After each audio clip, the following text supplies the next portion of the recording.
candi yang biasa kalau di Jawa dipakai untuk bangun candi.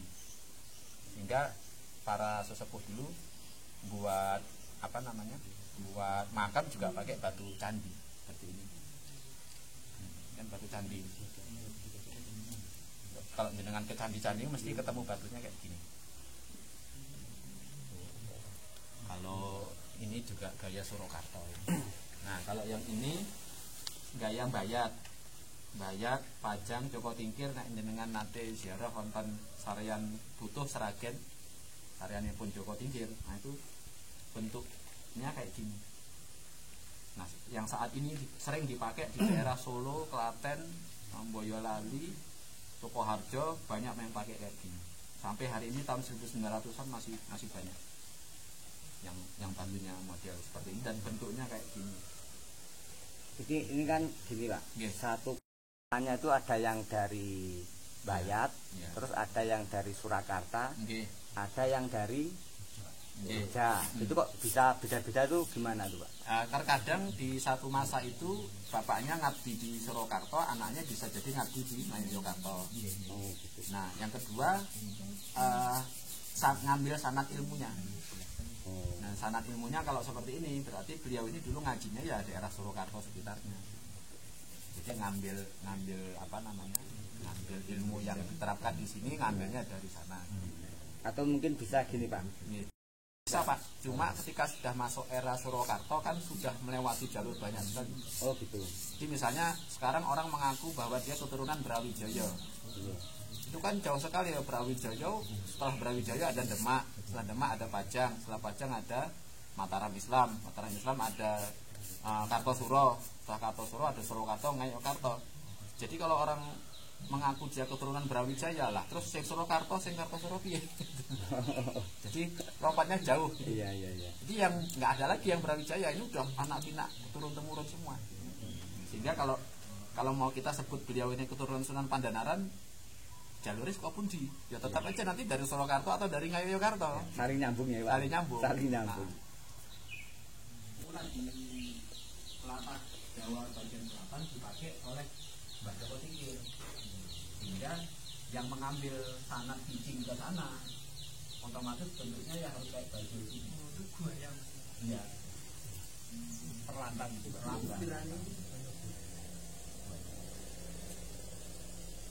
Jawa Tingkir itu lalu kemudian sampai nanti Ngayogyakarta masih pakai kayak gini, terutama nanti untuk orang-orang yang tercatat sebagai menantu atau selir gitu. Sama di Surakarta juga sama. Jadi bijinya tanggulnya tangguh 1800-an, tetapi beliaunya kan lebih, paling tidak kalau kita kurangi saya pakai standar umur umatnya Kanjeng Nabi 60. Ini yang paling tua kira-kira yang mana Pak? Kan ada yang Amangkuratan. Iya. Ini ya katanya Pak. Ini juga sudah 1800 Pak. Oh bukan masuk kami ya. Lebih kayak anak turunnya gitu. Jadi kalau yang satu kompleks ini dia bisa memang lebih muda atau dia bisa lebih sepuh, tapi karena yang waktu itu secara jabatan yang tertinggi adalah beliau, walaupun lebih muda beliau tetap bertahan di atas. Oh gitu. Meskipun nanti yang bilang itu ternyata kok ada yang sepuh. Umumnya memang sesepuh diletakkan di utara.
Hari ini namanya nama Korea sama nama Eropa.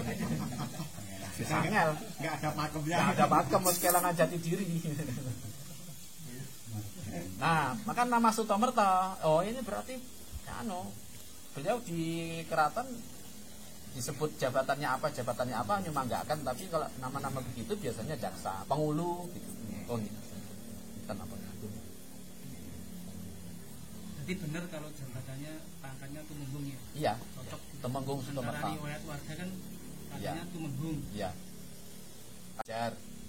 Jajar, bekal anom, bekal sepuh, kemudian lurah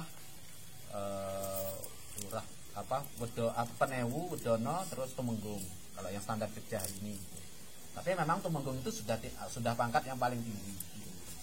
Pangkat yang paling tinggi. Jakarta beda ya? Beda lah, beda. Tapi pada dasarnya tetap itu hanya dosonomo aja, hanya istilahnya aja. Nah, nanti kalau dimaknai ya podo, seperti sewu orang Jawa kalau nyebut bawang itu kan Brambang, tapi di Sumatera disebut bawang, tapi artinya sama. Brambang itu artinya langit, bawang itu artinya juga langit gitu. Hanya beda bahasa karena masih memperkenalkan bentuk-bentuk. Jadi bentuknya kayak gini. Nah, sedangkan maknanya apa itu mungkin agak jauh, karena nanti pertanggungjawabannya juga paling tidak kan kalau kita memberikan makna. Kira-kira kalau di dalam dunia batik itu namanya sorot, tumpal itu sorot, di sinar, disimbolkan dengan bentuk seperti itu. Tapi bagaimana pemaknaannya? Nah itu yang kita belum sampai ke sana, Pak. Kalau saya tidak ada rahasia dalam hal begini, karena saya belum tahu. Iya.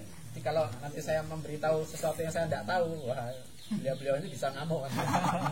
Salah tidak ngomong Pak. Ini. Nah seperti ini biasanya di tempat-tempat yang terbuka, kena panas kena hujan memang dia gampang aus, gampang cuil Pak. Nah, kalau yang seperti ini, kalaupun dia pecah-pecah ya paling karena ada goncangan, gempa atau ada apa. Tapi ini lebih awet, ini sampai 300-an tahun lagi masih awet ini. Mungkin generasi anak-anak besok kita ke depan kan. Nami Suranata. Nah, Suranata itu kalau penghulu Pak, kiai itu, kiai yang tugasnya menyelenggarakan upacara-upacara keagamaan di keraton itu Suranata. Di keraton mau maulid, yang batu nisan tapi batu kijing, kita bisa membandingkannya dengan ini. Nah, dia biasanya ada di sini, atau berarti ini sudah seasih itu. Ini juga sama, ini batunya udah banyak yang bukan milik beliaunya. Tapi ya enggak apa-apa juga. Ditata lagi. Berarti itu aslinya di bawah, Pak? Aslinya di bawah atau sekitar sini, Pak. Bukan di atas, bukan di atas. Kalau di atas yang non sewu ya. Yang di atas yang kayak gini, Pak. Kayak gini. Lebar-lebar gitu. Lebar-lebar gini. Kalau yang di nisan? Yang di nisan ya kayak gini. Oh. Nah, ini batu kijing ini. Jadi dia fungsinya untuk menyangga kanopi. Ini kan kanopi ini. Iya. Nah, dia posisinya menyangga di bawah sini. Nah, jadi ini tertulis sekeliling gini. Sekeliling gini. Jadi ini batu kijing. Batu kijing yang dia menyangga kanopi. Kanopinya yang ini besar-besar ini. Berarti besar kemungkinan yang ini pun ada ya? Jangan-jangan, mulai nanti suatu ketika kalau pas lagi nganggur disikati mawon itu. Kok boleh ketemu beberapa peralatan. Berarti kemungkinan itu yang nggak kelihatan di bawahnya ada tulisannya masih ada. Ini kan sudah desep ini ke bawah batu. Minimal tinggi kijingnya ini sekitar 4 sampai 5 tingkat. Ini karena udah perjalanan waktu ya. Setengah meter ya. Iya, setengah meter. Untuk yang tokoh yang kadang lebih tinggi lagi bisa sampai 7 tingkat. Bukan jabatan. Nggih.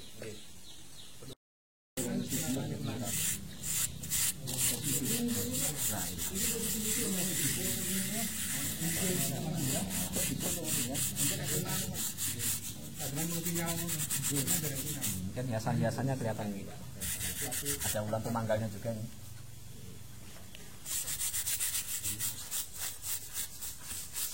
Sikapi aja. Gua pilih ketemu 1-2 mulut ya rumahnya. Kalau ada yang mau pasang kamera bisa.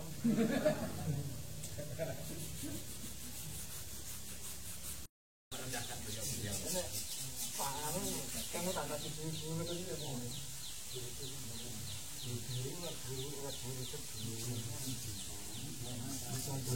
Berapa zaman kembali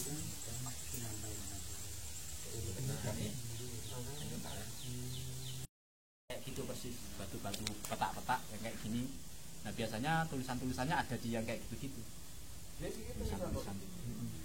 Ini kan kanopinya ini, penutupnya ini.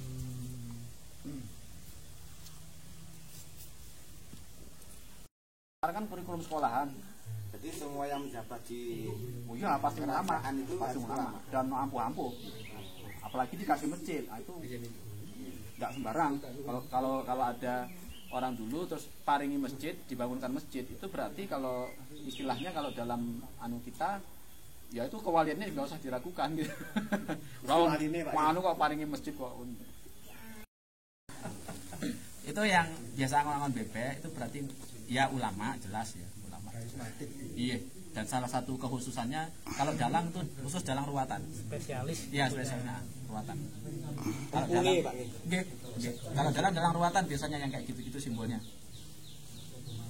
Salah satu kiai terakhir yang dalang ruwatan di Yogyakarta namanya Ki Juru Permono itu Sultan HP9. Kalau Nyamudono sowan ke beliau itu mesti diminta dimasakkan bebek. Dan itu dalang ruwatan. Karena apa? Yang bisa begitu hanya dalang ruwatan. Nah, ruwatan kan kalau di Jawa kan tulak balak, tulak segala apa ya. Itu bukan giring bebek dalam artian ya, angon. itu untuk cerita ketoprak nggak apa-apa. Ini saluko. Salukonya begitu. Kayak boyo iki engko tetep saluko ning Jawa Tingkir. Darah Cirebon, darah Giri, darah Ampel, sama darah Tingkir. Itu Mataram Kartosuro Surakarta, Yogyakarta sama.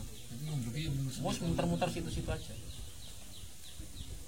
Ampel, Giri, Cirebon, Gunung Jati, dan Tingkir. Jadi kalau sebut ini terakhir, tiba-tiba ada yang ngomong ini terakhir Tingkir, iya benar. Termasuk ya Nuwun Sewu nih, soalnya nggak ikut-ikut perdebatan yang sedang heboh gitu.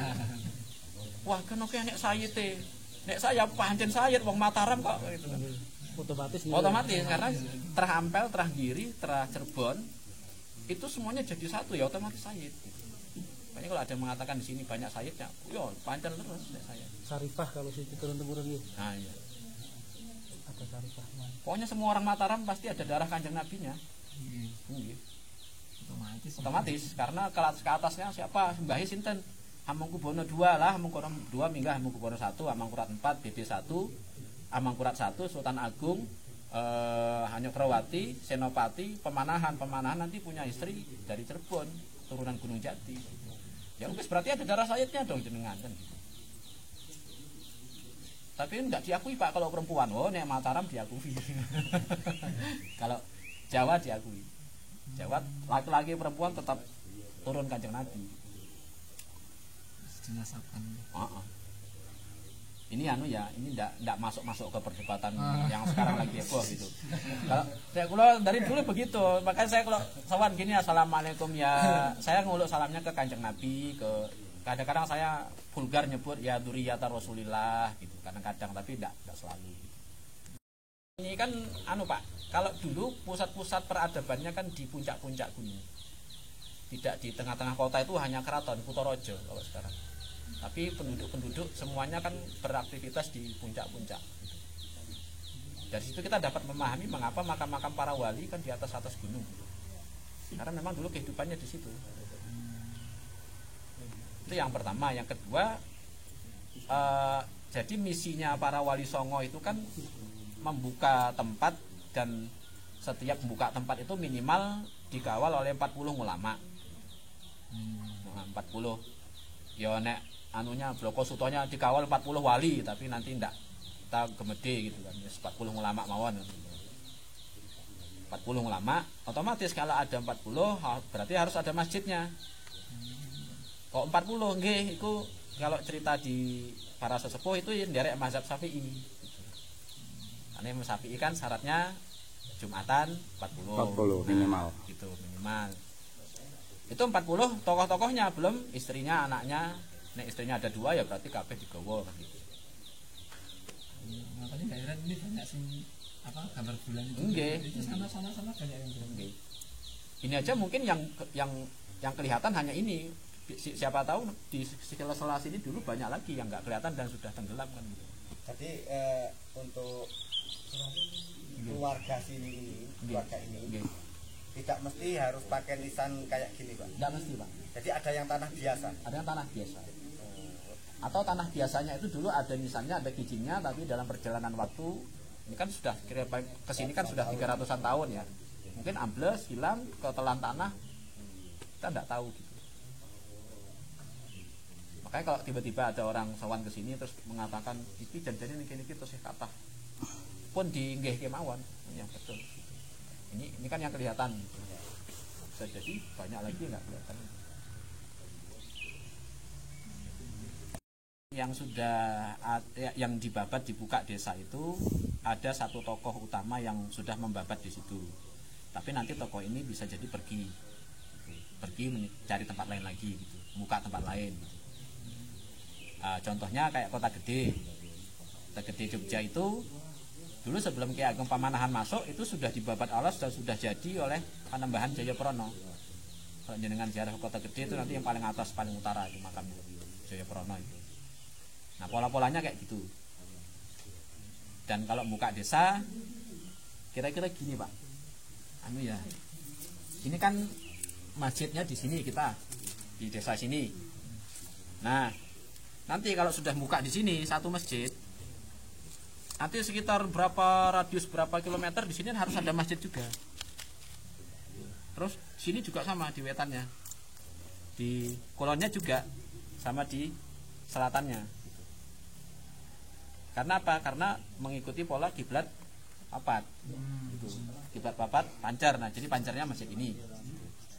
Nanti yang ini juga nanti di sekitar sininya harus buka lagi. Jadi polanya nanti tuh kayak batik kawung tuh loh Pak. Bepon pirsa nggih, motif kawung yang sayangnya enggak ada yang motif kawung nggih. Niki mboten ya kupu-kupu ini. Nanti gini nyambung terus, ini juga nanti di sini buka lagi, ini buka lagi, ini buka lagi terus gitu Pak. Nah, sayangnya kan hari ini kita kehilangan jejak itu. Karena apa? Karena polanya mengikuti pola kiblat papat Kalimo Pancar. Jadi kiblat papatnya adalah masjid, pancarnya ya masjid utama, masjid Keprabon kalau di Jogja gitu. Nah, setiap masjid nanti harus ada makamnya di sini. Kenapa demikian? Ikut Kanjeng Nabi, kan Kanjeng Nabi buat Masjid Nabawi kan bangun makam baki. Sehingga hampir semua makam-makam tua di Jawa itu pasti kulon masjid, nek mboten teng kidul masjid, nek mboten teng ler masjid. Wah, intinya dekat masjid. Jadi tempat seperti ini udah sesuai sunnah ini. Makamnya di sini pun sesuai kali sunnah Kanjeng Nabi. Nah, Kanjeng Nabi kan bangun Masjid Nabawi, sisi selatannya Masjid Nabawi itu kan ada makam baki itu.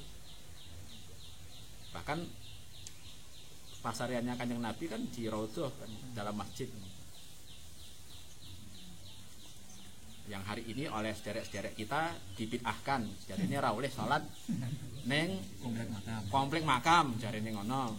Padahal wewe pun sesuai sunnah ini.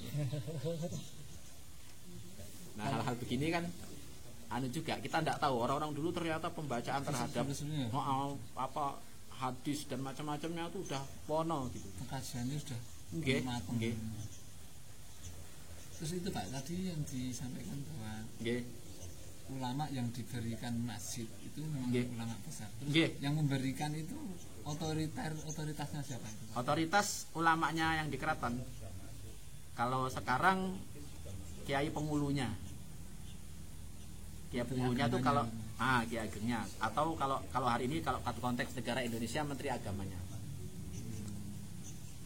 Tapi pertimbangannya bukan pertimbangan administratif. Kalau sekarang kan administratif. tak bangun ke masjid nggih, kamu proposalnya supaya Qatar sekondi gitu. Sekarang kan administratif. Kalau dulu enggak. Bangun masjid itu sebelah mana? Sebelah sini. Dan mesti masjid-masjid yang dibangun ada sumber mata air atau ada kali dekat situ. Kalau dulu pesantrennya ya satu kampung ini ya pesantren ya santri gitu. Nah, kira-kira Pak, saya dari mana sih kesimpulan kayak gini? Sejak saya ke makam-makam sama masjid-masjid, polanya selalu sama gitu. Oh ya wis, berarti kesimpulannya demikian.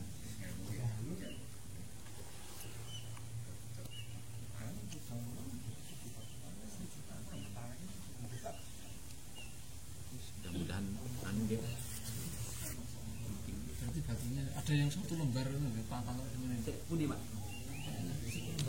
Mas ada ini satu lembar. Ini Pak.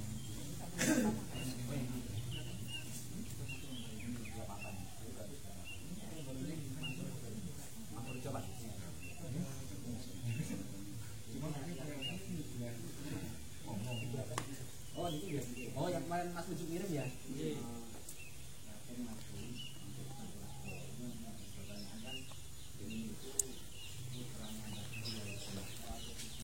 Kalau dapat data yang lebih dikelirkan, ini bisa jadi putranya, bisa jadi cucunya. Karena nanti cucunya juga kadang nggak semi asma simbahnya. Oh gitu. Terus itu kan yang paling harapan ya. Kalau gitu nanti menandainya gampang saja. Sutomerto itu salah satu maknanya kan berarti Mangkurejo. Reksonegoro, Sutomerto, Mangkurejo itu kan artinya satu makna semua. Itu Muhammad itu? Muhammad. Ini Muhammad ini. Kaligrafi Muhammad tapi ala orang Jawa. Motif orang Jawa. Iya. Karena kan karakter kita kan disamunke. Tidak